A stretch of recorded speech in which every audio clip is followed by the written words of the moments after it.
ఈ ప్రాంతంలో ఉన్న ప్రజల తాలూకు ఆలోచనలకి వ్యతిరేకంగా ఈరోజు తెలుగుదేశం పార్టీ, ఆ పార్టీ నాయకుడు చంద్రబాబు నాయుడు గారు ఈ ప్రాంతం మీద విషం చిమ్మేటువంటి కార్యక్రమాన్ని చేస్తా ఉన్నారు. ఈ సందర్భంగా చంద్రబాబు నాయుడు గారిని ఒకటి అడుగుతా ఉన్నా, మీరు స్థాపించినటువంటి మీ నాయకుడు ఎన్టీ రామారావు గారు స్థాపించినటువంటి తెలుగుదేశం పార్టీ అధికారంలో ఉన్నంత కాలం, ఎన్టీ రామారావు గారు ముఖ్యమంత్రిగా కానీ మీరు ఈ రాష్ట్రానికి ముఖ్యమంత్రిగా ఉన్నంత కాలం నాకు తెలిసి మీరు పార్టీని స్థాపించినటువంటి ఈ 38 సంవత్సరాలు 22 సంవత్సరాలు అటు ఉమ్మడి రాష్ట్రానికి కానీ రాష్ట్ర విభజన జరిగిన తర్వాత కానీ 22 సంవత్సరాలు ఈ రాష్ట్రానికి ముఖ్యమంత్రిగా ఉన్నారు. ఈ రాష్ట్రంలో అధికారంలో ఉన్నారు. మీరు అధికారంలో ఉన్నటువంటి ఈ 22 సంవత్సరాల్లో మీరు విశాఖపట్నానికి చేసింది ఏంటో ఒకసారి చెప్పండి.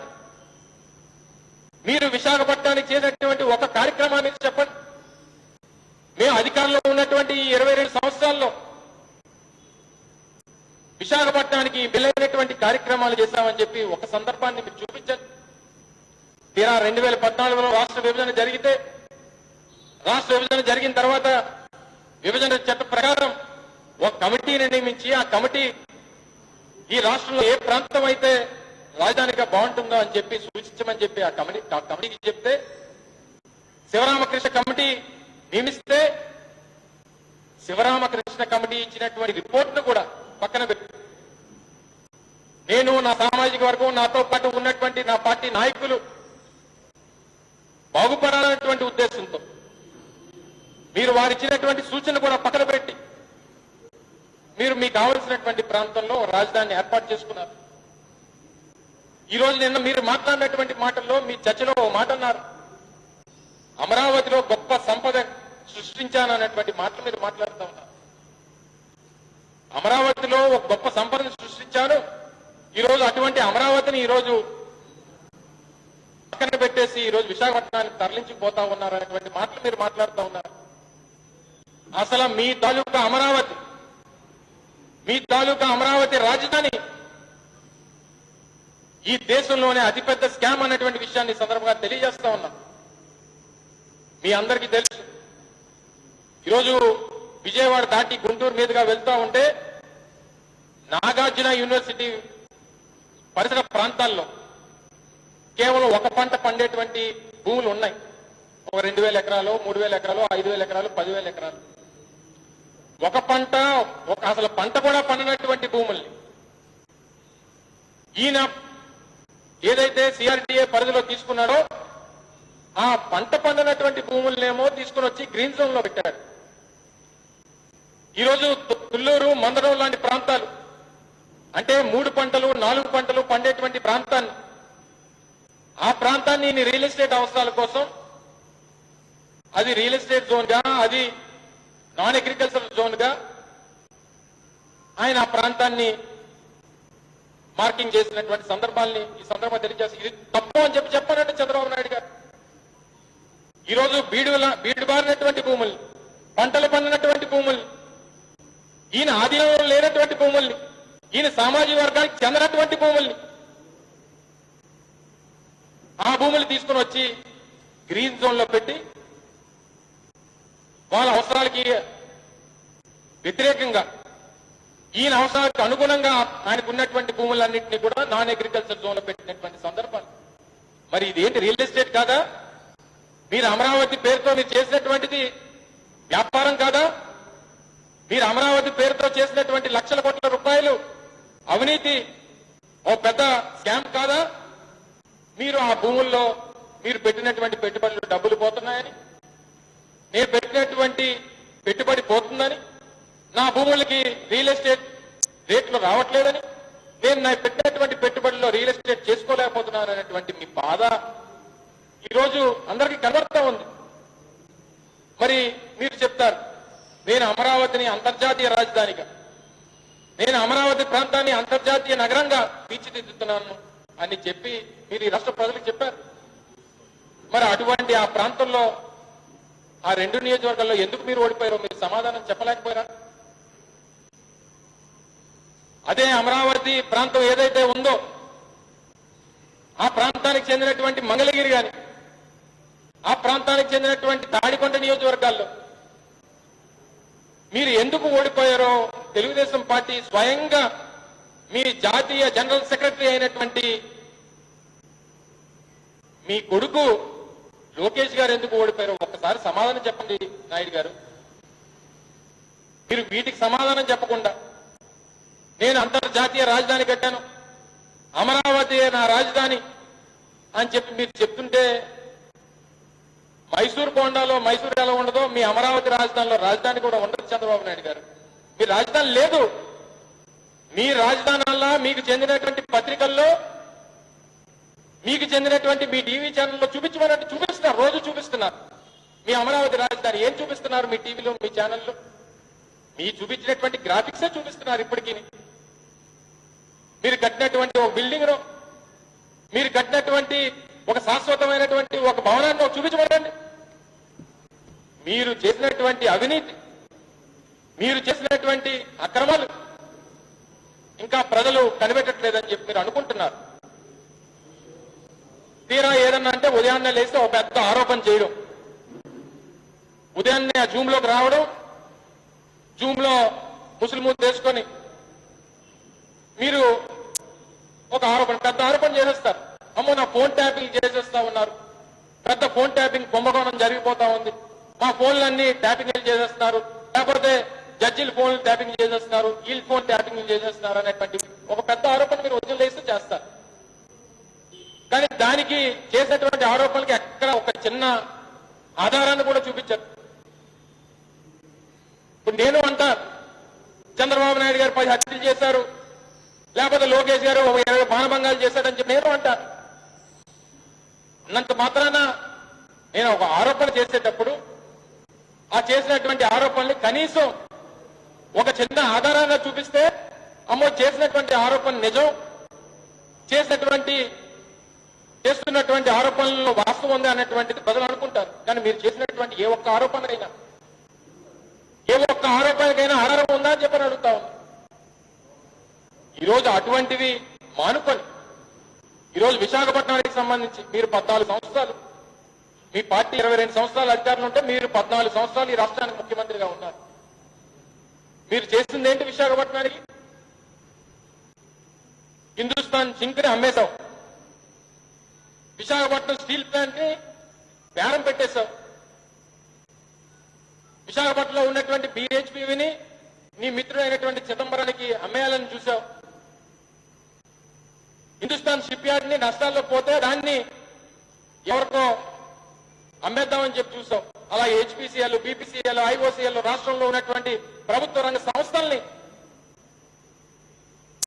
విశాఖపట్నంలో మరి ముఖ్యంగా ఉన్నటువంటి ప్రధానమైనటువంటి అన్ని సంస్థలను కూడా నువ్వు అమ్మేద్దామని చెప్పి చూడలేదా? నీకు విశాఖపట్నానికి ఉన్నటువంటి బంధం అటువంటిది. విశాఖపట్నాన్ని ఎప్పుడు అమ్మేద్దామని చూసినటువంటి చరిత్ర నీది. విశాఖపట్నాన్ని ఎప్పుడు అమ్మకానికి పెట్టేద్దాం అన్నటువంటి చరిత్ర నీది. అదే రాజశేఖర రెడ్డి గారి హయాంలో BHPని PHL లో విలీనం చేసింది రాజశేఖర రెడ్డి గారు కదా? లేకపోతే విశాఖపట్నం స్టీల్ ప్లాంట్ ని డిస్ఇన్వెస్ట్మెంట్ వైపు తీసుకెళ్లకుండా దాన్ని కాపాడి ఎక్స్పాన్షన్ వైపు తీసుకుని వచ్చినటువంటి ఘనత రాజశేఖర రెడ్డి గారిది కదా?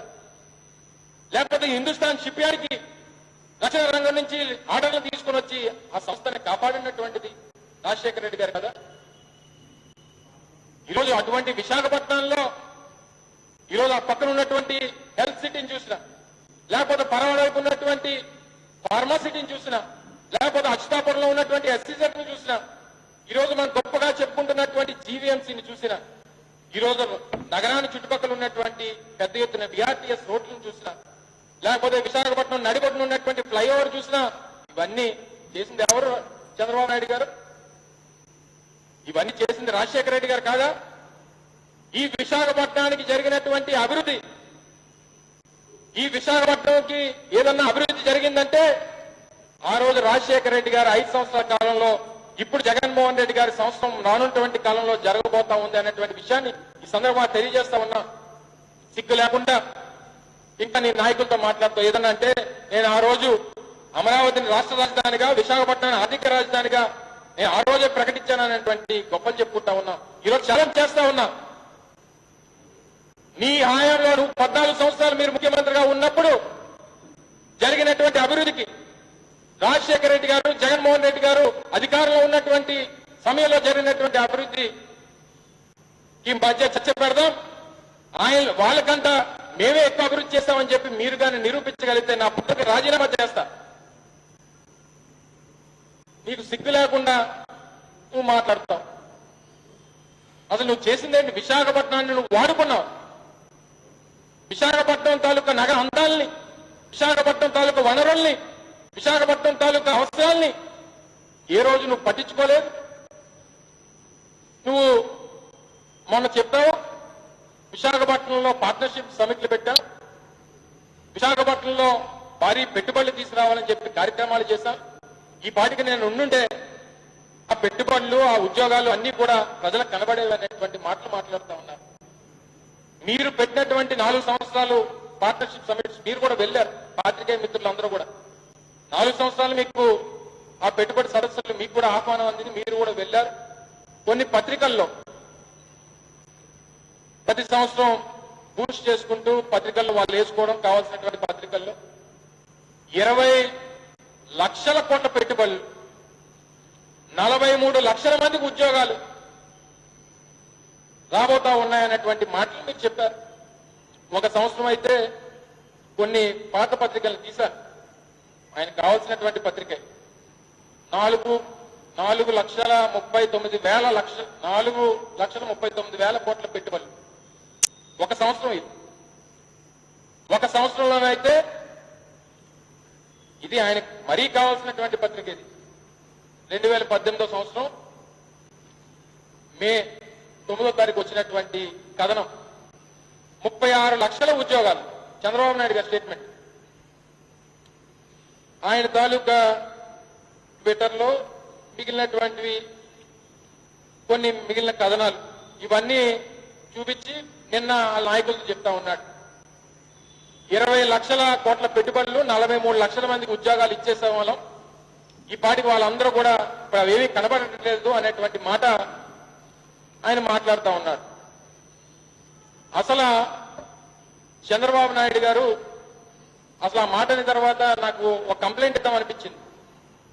అరే, చంద్రబాబు నాయుడు గారి హయాంలో పెట్టినటువంటి 20 లక్షల కోట్లు, ఆయన ఇచ్చినటువంటి 43 లక్షల మంది ఉద్యోగస్తులు కనబడట్లేదు.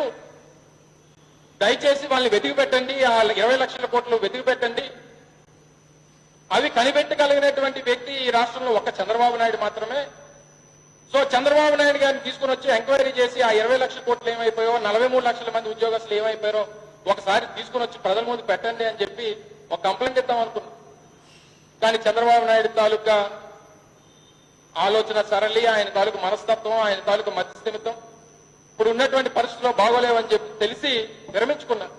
కానీ ప్రజల్ని ఇంకా మభ్యపెట్టాలని, ప్రజల్ని ఇంకా మోసం చేయాలని, విశాఖపట్నం అంటే ప్రేమ ఉన్నట్టు మాట్లాడేటువంటి తీరు మీ అందరికి గుర్తుంది. విశాఖ రైల్వే జోన్ కోసం మనం పోరాటం చేస్తూ ఉంటే ఓ పక్క విశాఖపట్నం రైల్వే జోన్ ఇవ్వాలి అని చెప్పి ప్రకటనలు చేస్తూ తన పార్టీకి చెందినటువంటి పార్లమెంట్ సభ్యులతో విశాఖపట్నం హుదూద్ తుఫాన్ వస్తే మునిగిపోతుంది, విశాఖపట్నంలో ఏదన్నా తుఫాన్ వస్తే ఆ నగరం అంతా కొట్టుకుపోతుంది, సో విశాఖపట్నంలో రైల్వే జోన్ పెట్టడానికి వీల్లేదు అన్నటువంటి లేఖలు రాయించినటువంటి రాజకీయ పార్టీకి చెందినటువంటి పార్లమెంట్ సభ్యులు కాదా? ఆ రోజు గల్లా జయదేవ్ గారు, రాయపాటి సాంబశివరావు గారు పార్లమెంట్ సభ్యులుగా నువ్వు లేఖలు రాయించలేదా? ఈరోజు విశాఖపట్నం మీద ఎందుకు అలాగా పగబట్టాడో, ఎందుకు అలాగా విషం చిమ్తా ఉన్నాడో అర్థం కానటువంటి పరిస్థితులు. ఈరోజు అమోనియం నైట్రేట్ గురించి కూడా నిన్న వాళ్ళ చర్చలో మాట్లాడారు. వాళ్ళు మాట్లాడుతూ విశాఖపట్నంలో అమోనియం నైట్రేట్ నిల్వలు ఉన్నాయి, అమోనియం నైట్రేట్ నిల్వలు ఆ బీరుట్లోనో లేకపోతే మొన్న జరిగినటువంటి ఘటన ఏదైనా జరిగితే విశాఖపట్నం ఏమైపోతుందో అన్నటువంటి బాధని చంద్రబాబు నాయుడు గారు వ్యక్తపరిచారు. అసలు ఈ చర్చ జరిగిన తర్వాత నాకు మళ్ళీ అనుమానం వస్తా ఉంది.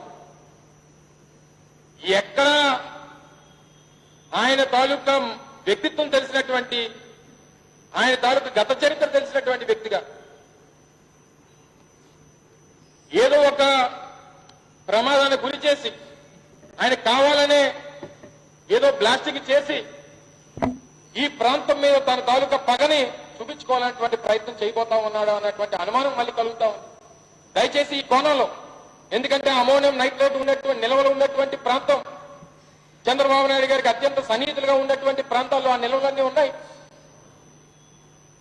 ఆ జరిగినటువంటి ప్రమాదం తర్వాత ప్రభుత్వం కూడా దాని మీద చర్యలు తీసుకునేటువంటి క్రమంలో ఉంది.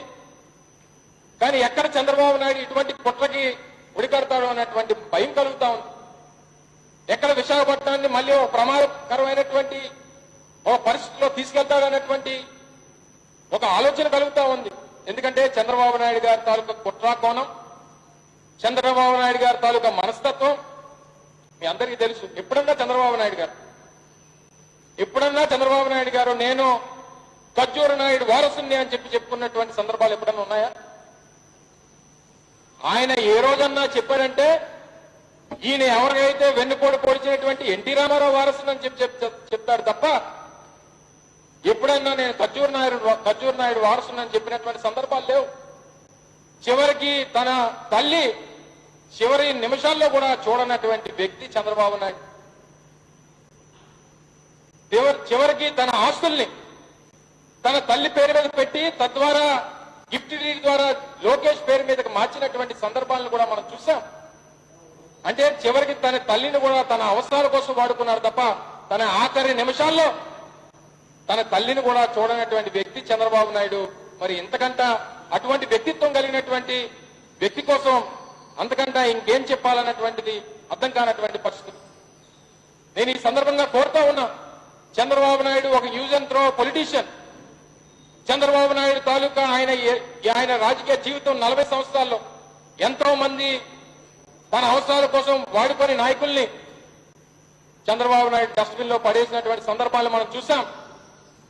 నేను చర్చిలో ఈ ప్రాంతానికి చెందినటువంటి వ్యక్తులు, నేను కాస్త అభిమానించేటువంటి వ్యక్తులు గణబాబు అన్న, గణేష్ అన్న ఉన్నారు ఎమ్మెల్యేలుగా. వారిని కోరుతా ఉన్నా, మొన్న ముఖ్యమంత్రి గారు జగన్మోహన్ రెడ్డి గారు రాజధానిని ప్రకటన చేసిన తర్వాత వారు కూడా స్వాగతించారు. కానీ ఎక్కడ చంద్రబాబు నాయుడు గారి తాలూకా ఉచ్చులో పడి చంద్రబాబు నాయుడు గారి తాలూకా డస్ట్బిన్ లోకి వెళ్ళిపోతారేమో అన్నటువంటి భయం కలుగుతా ఉంది. దయచేసి జాగ్రత్తగా ఉండమని చెప్పి కోరుతా ఉన్నా. దయచేసి ఏదైతే తెలంగాణ ప్రాంతంలో తెలంగాణకు చెందినటువంటి నాయకులు ఏమైపోయారో ఒకసారి గుర్తు తెచ్చుకొని వ్యవహరించమని చెప్పి గణబాబు గారికి, గణేష్ అన్నకి ఇద్దరిని కూడా కోరుతా ఉన్నా అని చెప్పి తెలియజేస్తా ఉన్నా. ఆఖరిగా భూ కుంభకోణాల కోసం మాట్లాడారు. విశాఖపట్నంలో భూ కుంభకోణాలు జరిగిపోతా ఉన్నాయి. విశాఖపట్నంలో జరుగుతున్నటువంటి భూ కుంభకోణాలు ఎప్పుడు చూడలేదు అనేటువంటి మాటలు మాట్లాడుతూ ఉన్నారు. 2015లో మీ అందరికీ తెలుసు, విశాఖపట్నంలో జరిగినటువంటి భూ కుంభకోణాలు, విశాఖపట్నంలో జరిగినటువంటి ల్యాండ్ ట్యాంపరింగ్లు, విశాఖపట్నంలో జరిగినటువంటి భూ దోపిడీలు మీకు చెందినటువంటి పత్రికల్లోనే, మీరు అధికారంలో ఉన్నప్పుడే విశాఖపట్నంలో ఉన్నటువంటి 4 లక్షల ఎకరాలకు సంబంధించినటువంటి భూములకు సంబంధించినటువంటి పత్రాలు పోయినాయి, ట్యాంపరింగ్లు జరిగినాయి అని చెప్పి స్వయాన ఆ రోజు ఉన్నటువంటి కలెక్టరే ప్రకటన చేశాడు. గుర్తులేదా? మీకు చెందినటువంటి మీ గెజెట్ పేపర్ అయినటువంటి ఈనాడులో పెద్ద పెద్ద అక్షరాలతో ఆ స్కామ్ కి సంబంధించినటువంటి కథనాలు వచ్చాయి. మర్చిపోయారా? మీరు ఈరోజు మా గురించి మాట్లాడుతూ ఉన్నారు. మేము చేస్తున్నటువంటి అభివృద్ధి కార్యక్రమాలను పక్కన పెట్టి తీరా వైఎస్ఆర్ కాంగ్రెస్ పార్టీ నాయకుల మీద, వైఎస్ఆర్ కాంగ్రెస్ పార్టీకి చెందినటువంటి శాసనసభ్యుల మీద, మంత్రుల మీద మీరు లేనిపోయినటువంటి ఆరోపణలు చేస్తున్నారు. మీ హయాంలో జరిగినటువంటి భూ కుంభకోణం అనేటువంటిది భారతదేశ చరిత్రలోనే అతిపెద్ద కుంభకోణం. అవన్నీ మర్చిపోయి తిరిగి మీరు మా మీద ఆరోపణలు చేసేటువంటి పరిస్థితి వచ్చిందంటే ఆశ్చర్యం కలుగుతా ఉంది. మీరు అభివృద్ధి గురించి మాట్లాడటం, మీరు మాట్లాడేటువంటి తీరు, మీరు మాట్లాడేటువంటి వ్యవహార శైలి నిన్న చర్చలో మేము చూస్తే నిజంగా ఆశ్చర్యం కలిగింది. మీరు అభివృద్ధి గురించి మాట్లాడితే మీ అభివృద్ధి ఎలా ఉంటుందో అందరికీ తెలుసు. మా దగ్గర సామెత ఉంది, పనివాడు పందిరేస్తే పిచ్చుకొచ్చి పడగొడిస్తుందట. మీ అభివృద్ధి ఆ రకంగా ఉంటుంది. మీరు చేసేటువంటి కార్యక్రమాలు ఆ రకంగా ఉంటాయి. మీరు చేసేటువంటి ప్రకటనలు ఆ రకంగా ఉంటాయి. మీరు చూపించినటువంటి ఇడ్లీ పాత్రలను చూసాం. మీరు ఈఫిల్ టవర్లు కడతానన్నారు, లీనింగ్ టవర్ ఆఫ్ పీసా కడతానన్నారు. ప్రపంచంలో ఉన్నటువంటి 7 వండర్స్ అన్నింటినీ తీసుకుని వచ్చి అమరావతిలో పెడతానన్నారు. అవన్నీ గ్రాఫిక్స్ గానే మిగిలిపోయి చంద్రబాబు నాయుడు గారు. మీరు ఇంకా అక్కడ రాజధాని ఉందని ఊహల్లో మీరు బ్రతుకుతా ఉన్నారు. కానీ మాకు అమరావతిలో శాసన రాజధాని ఉండాలనేటువంటి కోరిక మాకుంది. కర్నూలులో జ్యుడిషియల్ రాజధాని ఉండాలనేటువంటి కోరిక ఈ ప్రాంతానికి ఉంది. కానీ మీకు మాత్రం అమరావతి తప్పితే ఎక్కడ ఏమీ ఉండకూడదు అనేటువంటి కోరిక మీకుంది. ఎంత వ్యత్యాసం ఉంది దయచేసి గమనించమని చెప్పి కోరుతూ, ఆఖరిగా కరోనా గురించి మాట్లాడారు. కరోనా గురించి మాట్లాడుతూ కరోనా గురించి చర్యలు తీసుకోవట్లేదు, కరోనా గురించి పట్టించుకోవట్లేదు, నిన్న కేబినెట్ లో చర్చించలేదు అనేటువంటి మాటలు మాట్లాడారు. ఈరోజు దేశానికి ఆంధ్రప్రదేశ్ కరోనాకు సంబంధించినటువంటి విషయంలో ఈరోజు దేశానికి ఆదర్శంగా నిలబడి చేస్తున్నటువంటి టెస్టుల సంఖ్యలో కానీ, తీసుకుంటున్నటువంటి చర్యల సంఖ్యలో కానీ, వీటన్నిటిలో ఈరోజు దేశానికి ఆంధ్రప్రదేశ్ ఆదర్శంగా నిలబడింది అనేటువంటి విషయాన్ని మర్చిపోవద్దని చెప్పి కోరుకుంటూ, ఈరోజు దేశంలో ప్రపంచంలో ఉన్నటువంటి అందరూ కూడా ఫిజికల్ డిస్టెన్సింగ్ మెయింటైన్ చేయమని చెప్తా ఉన్నారు. కానీ మీరు మాత్రం ఏకంగా స్టేట్ డిస్టెన్సింగే మెయింటైన్ చేస్తా ఉన్నారు. చంద్రబాబు నాయుడు మనిషికి దూరం మెయింటైన్ చేయమన్నారు, కానీ మీరు ఏకంగా రాష్ట్రానికి మధ్య దూరం వ్యవహరిస్తా ఉన్నారు. రేపు మళ్ళీ ఇంకో 4 రోజులు పోతే మీ వ్యవహారాలన్నీ బయటపడితే ఇంటర్నేషనల్ డిస్టెన్సింగ్ వెళ్ళిపోతారు. మీరు పెట్టుకున్నటువంటి పెట్టుబడులు, మీకున్నటువంటి హోటళ్లు సింగపూర్, మలేషియా పారిపోవాల్సినటువంటి పరిస్థితి దగ్గరలో ఉందనేటువంటి విషయాన్ని మర్చిపోవద్దని చెప్పి ఈ సందర్భంగా కోరుకుంటూ, తండ్రి ఏమో జూమ్ లో, కొడుకేమో ట్విట్టర్ లో, అసలు మీరు తెలుగుదేశం పార్టీ టీడీపీ కింద తీసేసి టీజేపీ కింద పెట్టుకొని ట్విట్టర్ జూమ్ పార్టీగా మీరు మార్చేసుకుంటే మంచిది అని చెప్పి మీకు సలహా ఇస్తూ, మరొకసారి విశాఖపట్నం తాలూకా బ్రాండ్ ఇమేజ్ ని చెడగొట్టే విషయంలో ఎంత పెద్ద వ్యక్తి అయినా, చంద్రబాబు అయినా, తాత దిగొచ్చినా ఊరుకునేటువంటి పరిస్థితి ఉండదని చెప్పి మరొకసారి హెచ్చరిస్తూ సెలవు తీసుకుంటా ఉన్నాను. Thank you.